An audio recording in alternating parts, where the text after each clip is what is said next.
xalaal mirad noqo laakiin waxaad ogaataa adduunyadani waa balaaq aakhira ku gaadh mooyaane iyada ha ka dhigan hadafkaagii aakhirada ayayna kaala weynaan Usmaan bin Affan Allah raalli ka noqdee nin baa nabigu u yimid oo yidhi gabadh baa lay siiyey waxaan ku aqalgalana ma haysto Usmaan u tagay buu ka yidhi markaa buu u yimid Usmaan bin Affan wuxuu arkay Usmaano khaadimkiisa ku haysta dubaaradan faynuuskan maxaad u baqtiin weyday markaasuu ninkiiba uu yaabo wuxuu yidhi ninka khaadimkiisii ku haysta faynuuska maxaad u damin weyday may kula tahay inuu adiga lacagtii aad gogol iyo dhar iyo weelal islaanta caawa aad caroosada aad ugu iibin lahayd inaad ka heli ilama abuu yidhi iska kacay Usmaan baa ninka u yeeray war kaale xageed u socotaa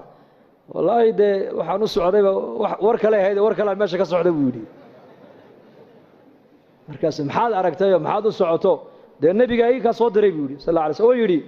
Usmaan u tago waxaad ku tiraahdaa waxa nabi maxamed ku amray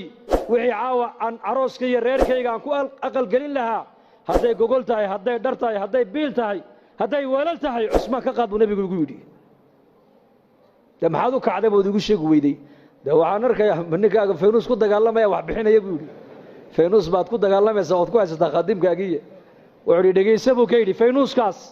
faynuuska halkaa iska shidmaayey shaqo adduunye iyo shaqo aakhira midna laguma hayn laakiin tan adiga ku siinaayo waa tii halkii loogu talagalay ku baxday hoo qaada buu ka yidhi kiish lacag uu dhiibay israafka iska ilaalinayeen xoolahooga meeshay ilaahay ugu talagalay ku bixinayeen meesha ilaahay u diidayna xoolahooga way ka ilaalinayeen inagana caroos baa lagu leeyahay $30,000 bay ku bixiyeen caroos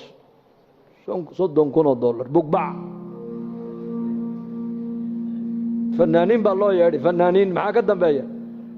laba reerka bugbac iyo macsiyo lagu dhiso 2 bilood ma gaadhaan oo way kala duulaan ilaahay uu kala qaadaa markiiba laana marka hore macsiyo lagu dhisay diin iyo alla ka cabsi lagu dhisay israaf baa lagu dhisay